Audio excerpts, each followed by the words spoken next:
it's Sarah from Losing It For Me 42 with my week 48 update.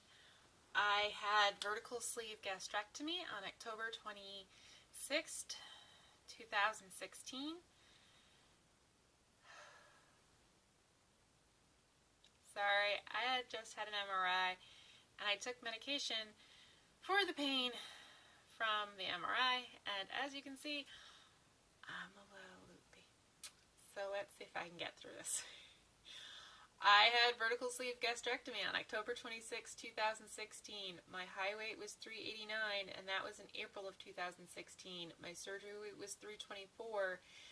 I came at you guys last week at 233.6, I believe. And today, which is October 4th, 2017, I come at you at 228 even. So that is a 5.6 pound loss for the week, which is just ridiculous. In a good way, but ridiculous.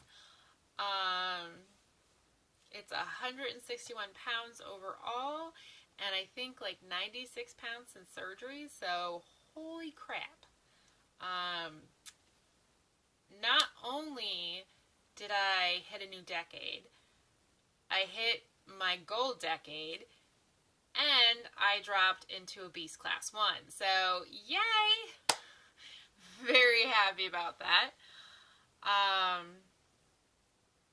And this week has been, like, I wish I could pinpoint one thing this week and go, that is why I lost 5.6 pounds.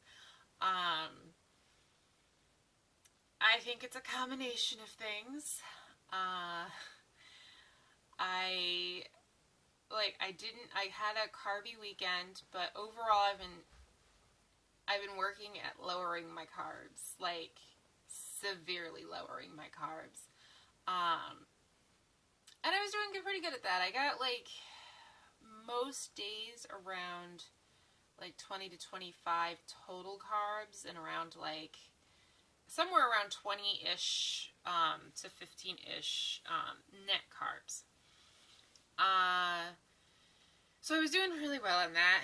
I had a carby weekend because we got pizza on Friday night, and I kind of just ate pizza a few times. Sorry, my dog's getting interested in something, and I'm afraid he's going to start barking. I ate pizza over just a couple of different times over the weekend, so I had a kind of carby weekend. I started a few different things so far this week. It's Wednesday, so like Monday, Tuesday, and today, I've kind of tried a different approach. I have found so far so good. If you've followed me for a while now, you probably knew that back in like months and months and months ago, I used to do delayed eating, which I didn't call intermittent fasting because I would have my coffee in the morning, but I wouldn't have breakfast until around like 10 or 11. And the longer I could go without eating my breakfast, the better I felt throughout the day. I didn't feel hungry. Like, I had to get over, like, there's a certain point in which your brain is like, it's breakfast time, you must eat breakfast. And you're hungry. And if I could get over that, I wouldn't be very hungry all day. And, like, when I ate, I was much more satisfied. I wasn't snacky. I stopped doing that because I started taking my IBS medication, which required me to take it with my morning meal and to have like a physical meal. So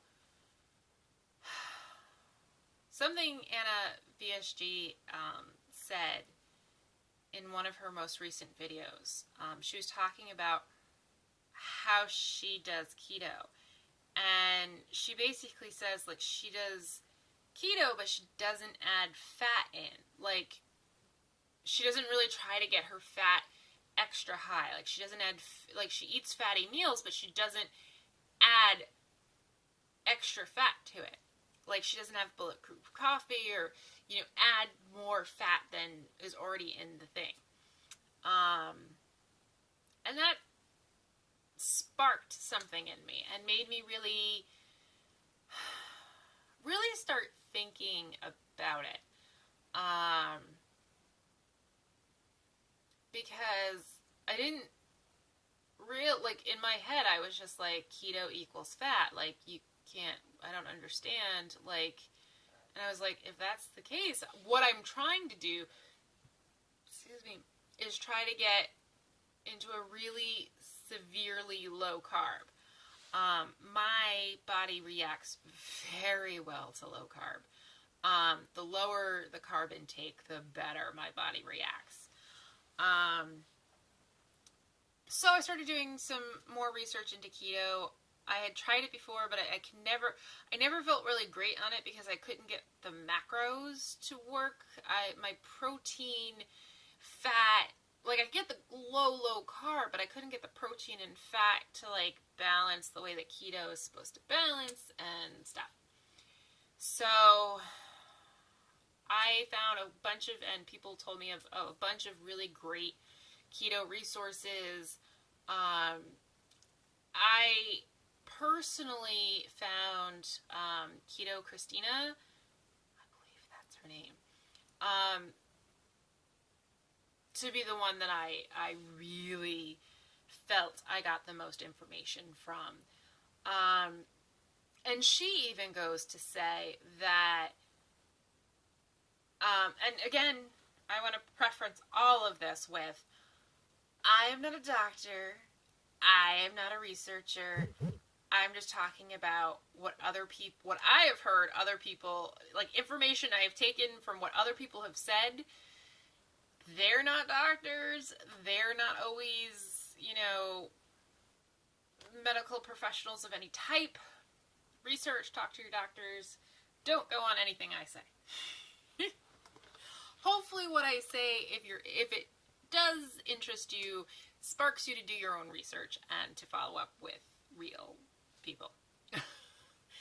That being said, because I know, like, keto is one of those things, especially in keto, where, like, the information, and I find this for myself, the information on it is very, sometimes hard to parse. I think there's a lot of sources out there, and they say a lot of different things. So, one of the things I really liked about Keto Christina was when she was talking about doing keto, she basically said, like, it's not all about the fat. And I was like, whoa? Keto? Not all about the fat? What's this? And she basically said, like, at first, until you're fat adapted, she adds fat to her diet so that you feel full and satiated, and that's your body's getting energy source, and basically telling your body, switch to this energy source. This is abundant. Burn this. But once that's happened, she pulls back on the fat. Like, she doesn't try to hit her macros. She tries to make sure that her proteins, you know, is moderate, that her carbs are low. She doesn't monitor her, like, she doesn't, like, focus on trying to hit a number on her fat. She just goes, whatever's in my meals. Like, she chooses things that are definitely, like, fattier, like chicken thighs and butter and things like that, but she doesn't focus on necessarily adding a lot of fat into her diet. And that was really kind of interesting to me. I think just because of how I interpreted keto, like, everyone talks about bulletproof coffee and all of that kind of stuff, and it was like, you don't need that. You don't need to do that. Like, if that's feels good for you, that's fine, but you don't need to do that in order to do keto. Because she actually says you don't really want to make your fat high, because if you do, your body actually, you want your body to burn your own fat. Like, once it knows that it can burn fat for fuel, you want it to know, burn my fat. Don't burn the fat I eat. Like, the fat I eat will be the first thing to go, but once it's through that, it'll attack the actual, like, hanging on fat. And burn that up for fuel. So that made a lot of sense. I follow a bunch of different things, like two Keto Dudes. They have a podcast. I can't remember what the other. There's another one that's a podcast and a YouTube. I don't remember what it is. Something living, but a lot of them are very informative. I highly suggest you guys, if you're interested in this, really look into science and into doctors and into nutritionists and things like that who aren't selling something. Because I think that's a really good resource. A lot of the things that I really focused on was the health benefits to keto. I listened to a endocrinologist, I think, on a podcast, and he was talking about the the real health benefits that keto has. And that was really interesting. A lot of the stuff I've been focusing on is doctors. Keto Christina's not a doctor, I don't believe, but other ones that, like the podcasts and things, are usually doctors interviewing doctors or things like that, or medical professionals of some type. And that's been really informative because I need facts behind a lot of stuff, like reasons and purposes and how it works. That's what my brain needs in order to really understand and process something. And I can totally listen to an incredibly, like, technical, talk and just be like, I get the gist. And I'd rather that than sometimes people dumbing it down to, like, super simple things. Because then I'm like, I'm not getting all the information I need because it's too dumbed down. So, yes, I've been really enjoying that. And so this Monday on, I've been doing extreme low carb. I've been getting no more than 20 total carbs.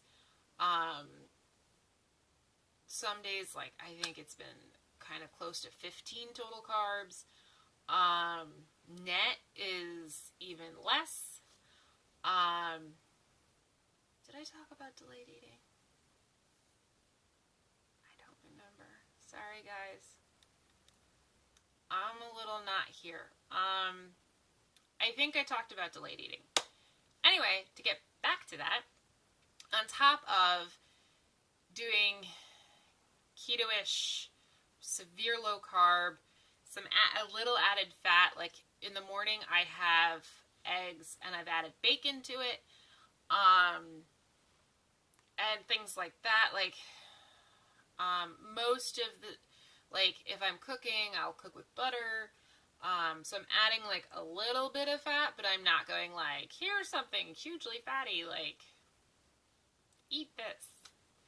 I'm just adding in, I mean, my diet tends to be kind of on the heavier end of fat, so adding a little bit, isn't a big deal. Keto people, if you could comment below and answer this, how do you keep your protein low, or how do you raise your fat without raising your protein? Almost all of my fat sources has protein in it. Meat or cheese are kind of my two go-tos for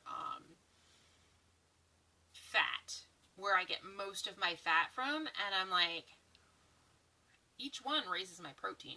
So if you could comment below, give me ideas how to raise my protein, or how to raise my fat without increasing my protein. I think the protein-fat ratio, figuring that out is probably my biggest struggle. Delayed eating, I think I talked about it earlier. Basically, listening to a lot of keto podcasts, I heard people talk about a ton, and if you're in the keto community, I'm sure you've heard about this a ton, intermittent fasting. Because they seem, at least from all the stuff I've listened to, really go hand in hand. They really work together well, I guess. And so I was listening to people talk about intermittent fasting, and I'm pretty sure I was listening to it. I have so many sources of information, and I just consume them all day long that sometimes I don't remember where I got things from, which is kind of a pain. But they were basically, I don't remember if it was an article or not. Anyway, one of the things I found out was with intermittent fasting, they basically said that intermittent fasting is not an on and off switch. This was incredibly profound for me. That as long as you aren't, during your fasting period, whatever your fasting period is, as long as you're not consuming more than 50 calories, your body shouldn't break fasting. Now, they said this isn't a hard and set rule. Everybody's body reacts differently.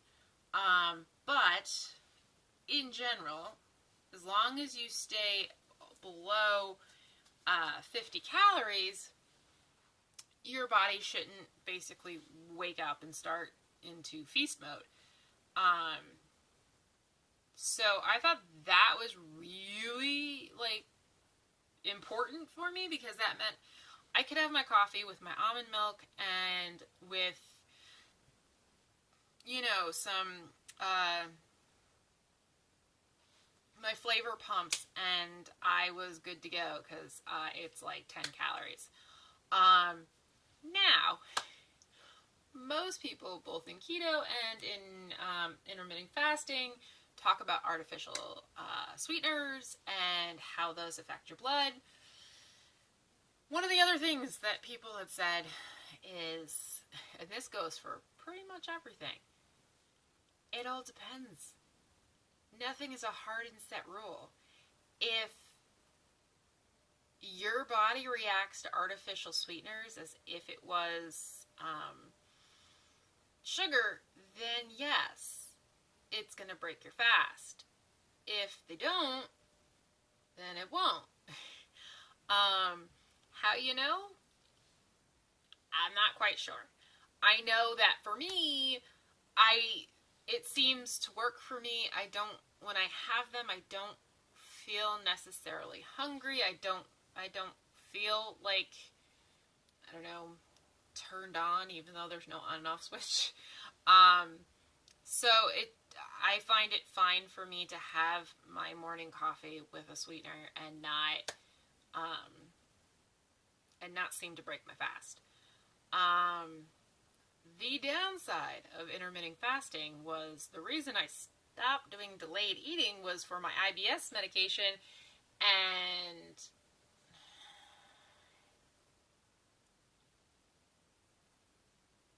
sorry, I was looking behind me in the viewfinder, and I was like, did my cat just jump on the table, or am I hallucinating? I think I'm hallucinating. Yes, so the reason I stopped doing delayed eating was I started taking an IBS medication, and it requires me to, because with IBS medication, at least the medication I'm on, the directions are, take first thing in the morning on an empty stomach. That didn't do anything for me. And basically, my gastrointestinal doctor was like, try it in all different manners. She's like, try it with your morning meal, try it with food. Try it with your morning meal, your afternoon meal, your evening meal. Try it without food, try it like here and there, and just basically each digestional system is different, and so how you react is going to be different, and so therefore when you should take it and how you take it is going to be different. For me, the most effective way to take it is to take it first thing in the morning with breakfast. Any other time doesn't really do anything. So that's the reason I stopped doing delayed eating, because I had to eat my breakfast first thing in the morning. So this is going to be a problem. My medication has two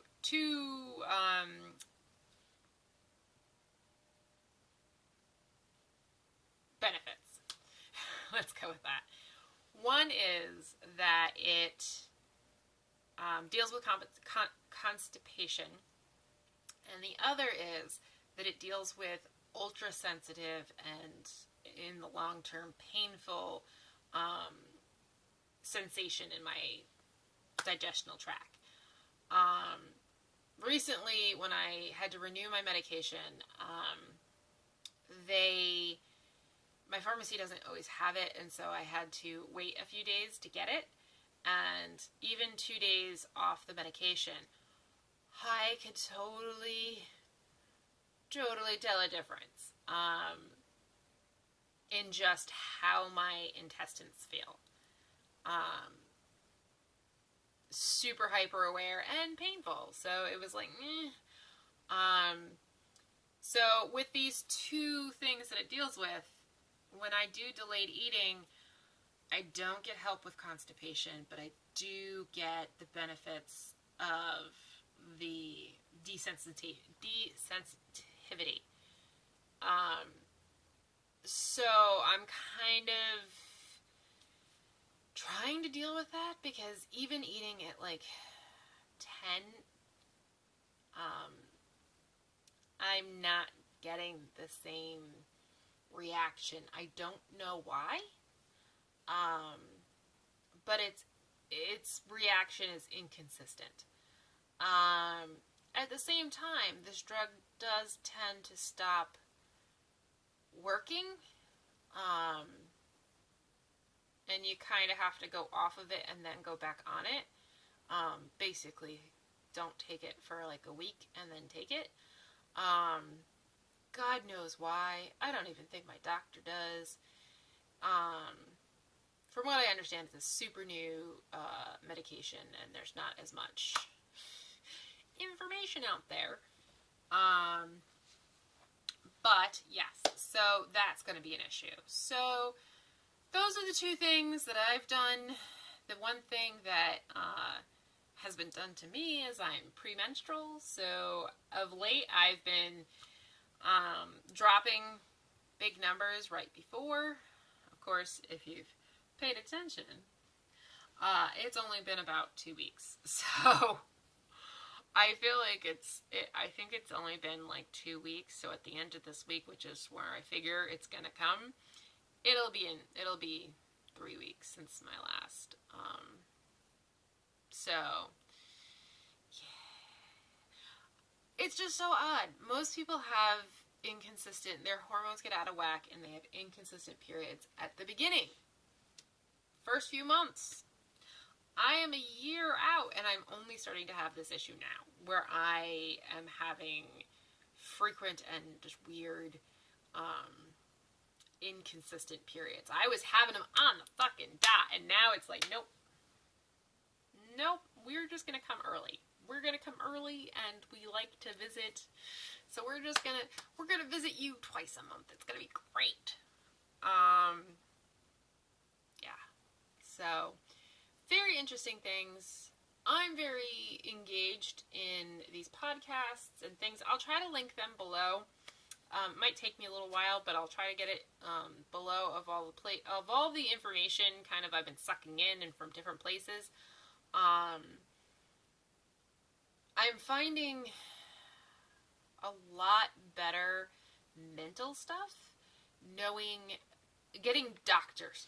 information from doctors, getting a lot of stuff that isn't conjecture, that isn't personal accounts. Not that personal accounts aren't good, but I feel a little bit more solid in both my journey and other moves with that kind of backing. I mean, you have to understand, I don't have a surgeon, so I don't get to go and have monthly, yearly checkups and follow-ups, so I don't get to ask questions. I don't get to, and my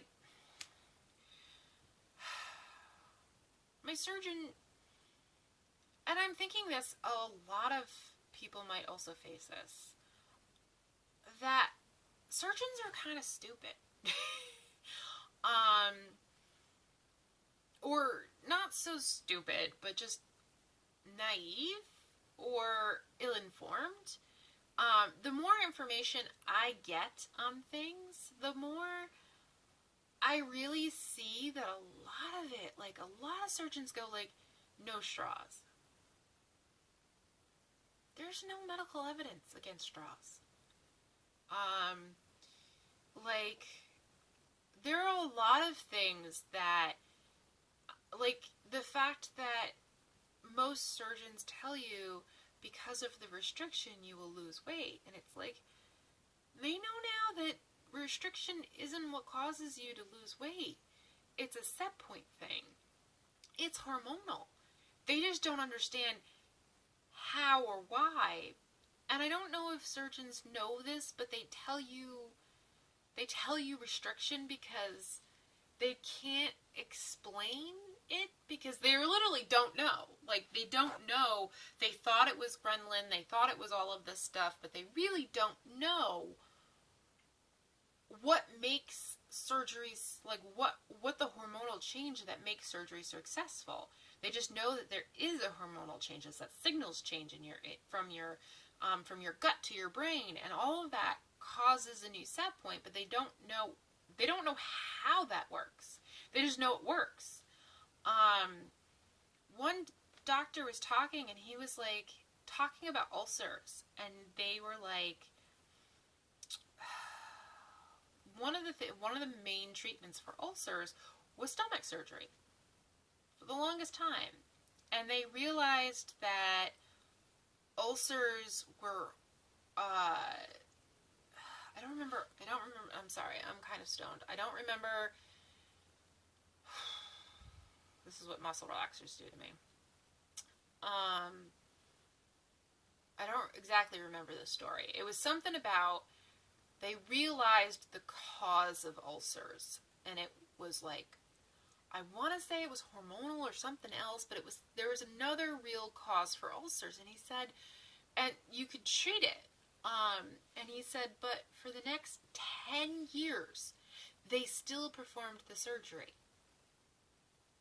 After they discovered, like, the actual cause of the ulcers and how to treat it, they continued having this surgery for an unnecessary surgery at that point, for 10 years. And he was just like, this is the medical field. Like, if this is how they treat something, that's how they treat it. Like, and so I wonder if part of that is what we face with our surgeons, but I don't feel, and I wish, if you felt empowered by your surgeon, if you felt informed, if you felt like you really knew your stuff, backwards and forwards, hormonal, and, exactly what everything was supposed to, an outline of everything that was going to happen and everything, like, please comment below and tell me, because I don't feel like most of us had that kind of power. It was just like, trust us, we're doctors. And I'm like, I like to be empowered with information and education, and I feel like so often we get to these things and go like I knew a lot of stuff going in, but there was definitely stuff that I did not know. I didn't know that it was based on hormones. Like, I was always like, oh my god, I'm gonna stretch my stomach and it's gonna be all over. It's like, most doctors who are informed on the hormone stuff basically say stretching your stomach does not impact your weight. Not really. There's really no evidence to that. He's like, a lot of them say like the dilation between two sleeves can be completely different, and they can have different, and they can have relatively same weight loss. Most of them say all of it is a hormonal change down to a new set point, is that your body is fighting to get down to a new set point, where most of in our history, our set points were really high, and our body was always fighting to get, as we lost weight, our body would fight to get back up and gain weight till we got back up. Surgery causes us for our set point to drop down, and our body's actually fighting to get down. Once it gets there, that's a lot of it. That's a lot of it. There's not a ton more, and that's really sad.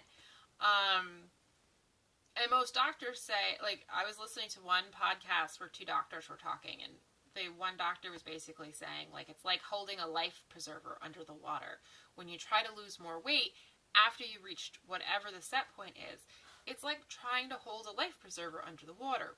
What bariatric surgery does is change the buoyancy of the life preserver. And so it doesn't take as much to hold it down. But they said, like, it still will take a lot of energy, and the moment you don't keep your eye on it, you'll scoot back up. It's what regain is. And it's not like you're going to scoot back up all the way. You're going to go to whatever the surgery, the low that the surgery set point set for you. So that's where a lot of regain comes in, is that you've lost past your set point, and then it just wants to climb back up. But, okay, this is like half an hour. I'm so sorry, guys. I'm rambling, but really, really fascinating, interesting things. I want to go into depth further with stuff. I'll try to link things below. Super interesting. If you have educational sources, doctors, papers, anything, list them below as well. I would really love to read more about it. I think I feel so much better about everything the more educated I am on it. And though I do believe I felt educated going into the surgery, I think there were still lots of things that I didn't know. And I think it's super, super interesting. I spent most of my life going like, I've been ahead, like, almost every class that tries to teach you nutrition or whatever like that. I was like, dude, I've been heavy my entire life. I probably know just as much as a nutritionist does. And to a point, I still think that's pretty true.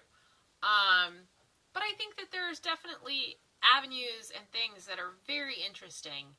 And learning about intermittent fasting and how good and yet touch and go it is for women. For women, it's really, for men, it's fantastic. For women, we have a much more delicate system, where we tip into starvation really easily. So yeah, it's interesting, and I think I'll play around with it, and see if I can get some of my medication to work while doing it. I might even try every other day as a, to try to make sure that things are running on time. But I feel good. I feel really good. I know part of that is yay from the weight loss and yay from a new freaking decade. But I'm feeling pretty good. I also had my MRI today, my dual MRI, so I should know, I don't think next week, I think it's the week after, because I had to reschedule my follow-up with more detail on my neck and lower back. But the new medication I'm on helps. It's not great, but it does make things a little better. So, Okay, guys, I'm going to go. If you hung on this long, mwah, I love you.